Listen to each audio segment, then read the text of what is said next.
50 कश्तियां heading towards Gaza. Flotilla heading towards Gaza. तेजी से गजा की तरफ बढ़ रही थी, जिसमें दुनिया की बहुत सारी कंट्रीज के 500 लोग सवार थे, जिनमें पॉलिटिशियंस, गजा की तरफ मेरा सफर जारी रहेगा, खिलौना बन गया है, मैं इसको फेंक देता हूँ समंदर के अंदर। Activist, I'm not scared of Israel. We'll keep fighting until we achieve the goal. और इवन हॉलीवुड एक्टर्स भी शामिल थे।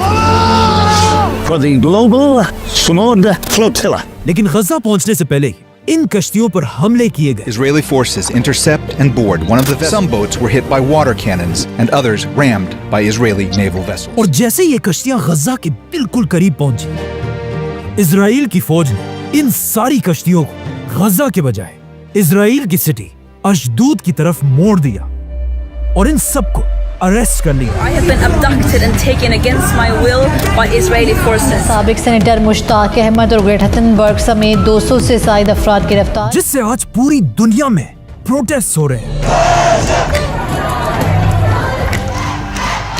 लेकिन ये कोई पहली फ्लोटिला नहीं है जिसे इजराइल ने इस तरह अरेस्ट किया। Carry water filters, we carry crutches for the people that have been starving to death. इससे पहले भी 10 फ्लोटिलास को इसी तरह अरेस्ट किया गया। Arrested the captain of one of the boats in that flotilla. लेकिन आखिर ये सारे फ्लोटिलस आए कहां से? एंड मोस्ट इंपॉर्टेंटली, इन फ्लोटिलस का मास्टरमाइंड कौन है? फ्लोटिला की ये कहानी एक ही आदमी से शुरू होती है, ऑस्ट्रेलिया का माइकल शेख। आज से 20 साल पहले जब वो पहली बार ऑस्ट्रेलिया से फलस्तीन की तरफ गया और वहां पहुंचकर वो हैरान रह गया कि किस तरह इजराइल ने गजा को हर तरफ से घेर कर वहां के फलस्तीनियों को भूख और प्यास से मार रहा था। These are the faces of hunger in Gaza. इसीलिए फलस्तीन पहुंचते माइकल शेख वहां के लोगों की मदद करने लगा और उनके लिए पूरी दुनिया में आवाज उठाने लगा। लेकिन जब इस सब का इजराइल के प्राइम मिनिस्टर को पता चला, उसने माइकल शेख को पकड़कर उन्हें इजराइल के जेल में बंद कर दिया। अब माइकल शेख अपने इंटरव्यू में खुद कहता है कि जेल जाने के बाद मुझे सिर्फ एक बात का दुख था कि अब चाहे जो भी हो जाए, इजराइल मुझे दोबारा फलस्तीन आने की इजाजत कभी नहीं देगा। तो अब माइकल शेख अपने जेल में बैठकर सोचने लगा। Israeli jail for a week. You got a lot of time to think. और सोचते सोचते आखिर उसके जहन में एक बहुत ही ब्रिलियंट आइडिया आया, एक global flotilla. Gaza-bound aid flotilla. A humanitarian flotilla heading for Gaza. Now an aid flotilla bound for Gaza. Flotilla एक स्पेनिश वर्ड है जिसका मतलब है कश्तियों का एक छोटा ग्रुप। माइकल शेख ने सोचा, इजराइल तो मुझे फलस्तीन आने की इजाजत नहीं देगा, लेकिन अगर हम पूरी दुनिया से लोग जमा करके कश्तियों में फलस्तीन की तरफ जाएंगे तो इजराइल का बाप भी हमें नहीं रोक सकेगा। लेकिन अगर उसने हमें रोका तो ये बात पूरी दुनिया में फैल जाएगी और इजराइल का जुल्म एक्सपोज हो जाएगा। लेकिन अब क्वेश्चन ये कि ये इतना अजीब आइडिया उसके जहन में आया कहां से? असल में ये कोई नया आइडिया था ही नहीं, बल्कि इससे पहले भी एक बहुत बड़ा फ्लोटिला हो चुका था, वर्ल्ड वॉर 2।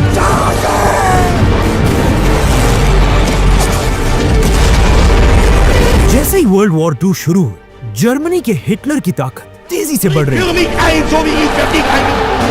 और वो एक के बाद एक मुल्क पर हमला कर रहा था। और पहली बार ऐसा लग रहा था कि अब finally the great British empire Germany के हिटलर के सामने अपने घुटने टेक देगी, जिससे ब्रिटिश एम्पायर में सारों के हौसले टूट चुके थे। यहां तक कि इवन ब्रिटिश प्राइम मिनिस्टर ने भी हिटलर से डरकर रिजाइन कर दिया। लेकिन जैसे ही उसने रिजाइन किया, अब दुनिया के हालात बदलने वाले थे, क्योंकि ब्रिटिश एम्पायर में एक नया प्राइम मिनिस्टर आया जिसका नाम था चर्चिल।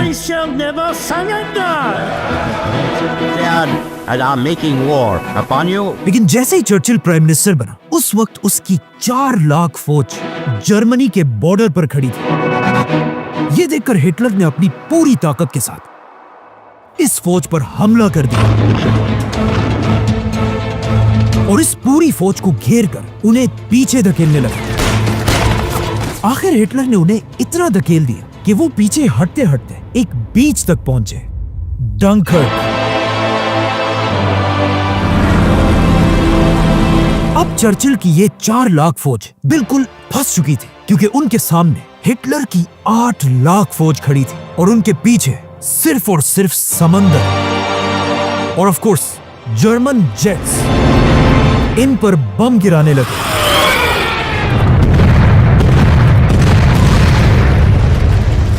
ये देखकर चर्चिल अमेरिका से मदद की भीख मांगने लगा, लेकिन जब अमेरिका ने उसकी मदद से क्लियर इनकार कर दिया, अब चर्चिल बिल्कुल मायूस हो चुका था और उसके पास सिर्फ एक आखिरी उम्मीद बची थी, उसके मुल्क की आवाम। चर्चिल ने मजबूरन हर तरफ ऐलान किया कि जिसके पास भी कोई भी कश्ती है वो उसे लेकर जंग की तरफ जाए और वहां से हमारे सोल्जर्स को बचाकर वापस लाए, जो एक बहुत ही अजीब बात थी। लेकिन ब्रिटिश अवाम अपनी लीडर की आवाज पर खड़े हुए और अपनी कश्तियां लेकर बगैर हथियारों के अपने भाइयों को बचाने के लिए जंग की तरफ रवाना हुए। और यहां से दुनिया में पहली बार फ्लोटिला का कॉन्सेप्ट आया। ये आम लोग जंग के बीच में उतरे और अपने सोल्जर्स को बचाकर वापस ब्रिटेन लेकर आए। और इस तरह दुनिया की पहली फ्लोटिला ने 4 लाख सोल्जर्स में से 3.5 लाख सोल्जर्स को बचा लिया, जिसे आज तक एक मिरेकल कहा जाता है। इसीलिए अब जब माइकल शेख इजराइल की जेल में बैठा हुआ था, उसके दिमाग में भी इसी फ्लोटिला का आइडिया आया, जिसके बाद जैसे ही वो आजाद हुआ, उसने निकलते ही अपने इसी प्लान पर काम शुरू किया और फ्लोटिला की कश्तियों के लिए पूरी दुनिया से पैसे जमा करने लगा। और आखिर 2008 में उसके पास इतने पैसे जमा हुए कि वो सिर्फ 2 कश्तियों को खाने पीने की चीजों से भरकर फलस्तीन की तरफ रवाना हुआ।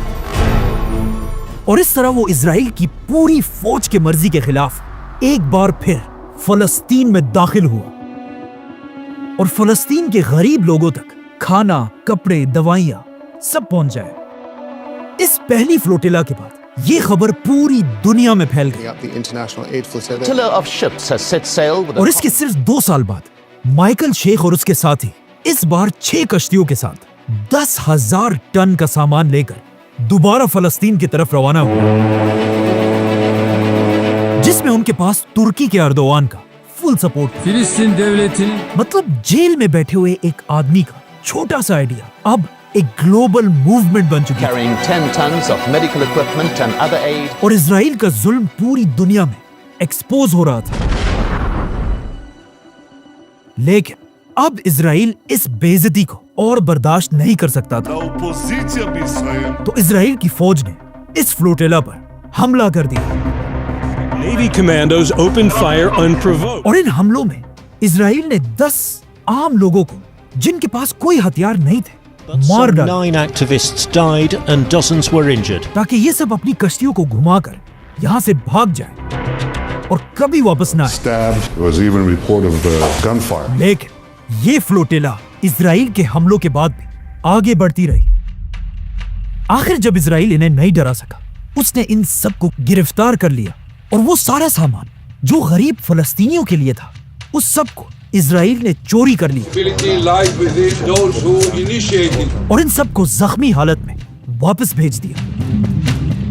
अब इजराइल खुश था, क्योंकि उसे लगा अब किसी में भी इतनी हिम्मत नहीं होगी कि वो दोबारा ऐसी कोई हरकत करे। लेकिन इसके कुछ ही साल बाद दोबारा एक फ्लोटिला फलस्तीन की तरफ रवाना हुई, लेकिन इजराइल ने उन्हें भी गिरफ्तार करके वापस भेज दिया। जिसके बाद दोबारा एक फ्लोटिला गई, उन्हें भी अरेस्ट किया गया। जिसके 2 साल बाद फिर फ्लोटिला गई, लेकिन उनके साथ भी वही हुआ। लेकिन फिर भी फ्लोटिला फलस्तीन की तरफ जाते रहे और आखिर आज से 2 साल पहले जब इजराइल ने फलस्तीन पर सबसे बड़ा हमला किया,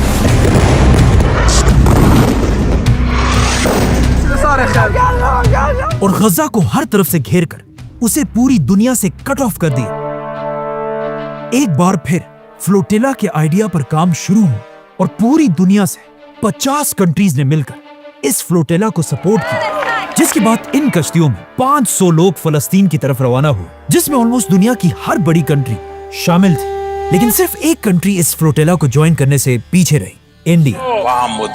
Prime Minister Modi, you're a great leader of India and a great world leader. ये कश्तियां स्पेन के बार्सिलोना से रवाना हुई और आहिस्ता आहिस्ता इनके साथ कश्तियां मिलती गई और सब मिलकर फलस्तीन की तरफ बढ़ने लगे। और ये कोई आम कश्तियां नहीं है, बल्कि इनके अंदर बेडरूम्स, किचन और इवन वॉशरूम भी है।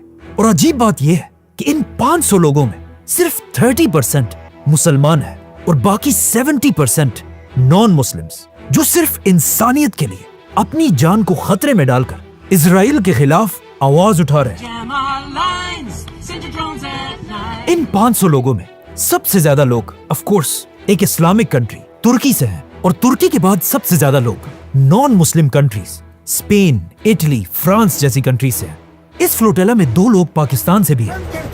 हम गज़ा की पहाड़ियों में होंगे। और इवन इस फ्लोटिला में कुछ यहूदी भी शामिल हैं। और अजीब बात यह है कि इस फ्लोटिला के 500 लोगों में मुसलमानों की सबसे रिच कंट्रीज सऊदी अरब, यूएई और कतर जैसी कंट्री से एक बंदा भी नहीं है। कुछ फेमस लोग भी इस फ्लोटिला का हिस्सा है, जैसे कि नेल्सन मंडेला का पोता, activist. The story here is about Palestine. और पाकिस्तान के सेनेटर मुश्ताक भी है, गज़ा की तरफ सफर जारी रखूंगा, जो इससे पहले पाकिस्तान में भी हर जगह फलस्तीन के लिए आवाज उठाते रहते थे, जिसके लिए उन्हें पाकिस्तान में गिरफ्तार भी किया गया था। और कहा जाता है एक पुलिस वाले ने उनसे ये भी कहा था कि अगर तुम में इतनी हिम्मत है तो यहाँ नहीं बल्कि गज़ा में जाकर लोगों की मदद करो। और ऐसा ही हुआ। अब वो इन्हीं कश्तियों में फलस्तीन की तरफ बढ़ रहे थे, लेकिन जैसे ये फ्लोटिला बिल्कुल गज़ा के करीब पहुंची, इजराइल ने इन पर अपने ड्रोन से हमला कर दिया। लेकिन फिर भी जब ये कश्तियां आगे बढ़ती रही, इजराइल की फौज इन कश्तियों पर जबरदस्ती सवार हुई और इन सब पर कब्जा करके इन सब को गिरफ्तार कर लिया। बल्कि इजराइल के सिक्योरिटी एडवाइजर ने इन सब को सामने बिठाकर टेररिस्ट का एक ग्रुप कहा। और इस तरह ये 10वीं फ्लोटिला भी फलस्तीन तक नहीं पहुंच सकी,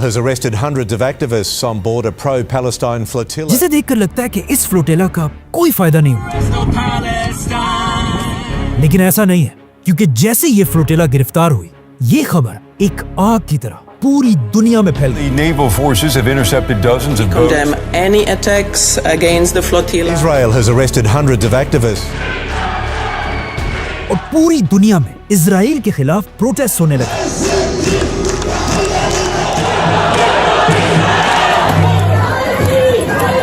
और सबसे बड़ी बात यह है कि कहा जाता है अभी से नेक्स्ट फ्लोटिला पर प्लानिंग शुरू हो चुकी है।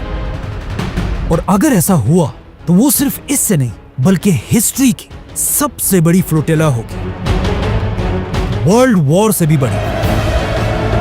और जब तक ऐसे लोग दुनिया में जिंदा हैं, हमें खुशी है कि हम गज़ा के लिए निकले हैं। इजराइल का जुल्म हमेशा एक्सपोज होता रहेगा। Strikes in Gaza continue. Israeli strikes are again rattling Gaza City. Subscribe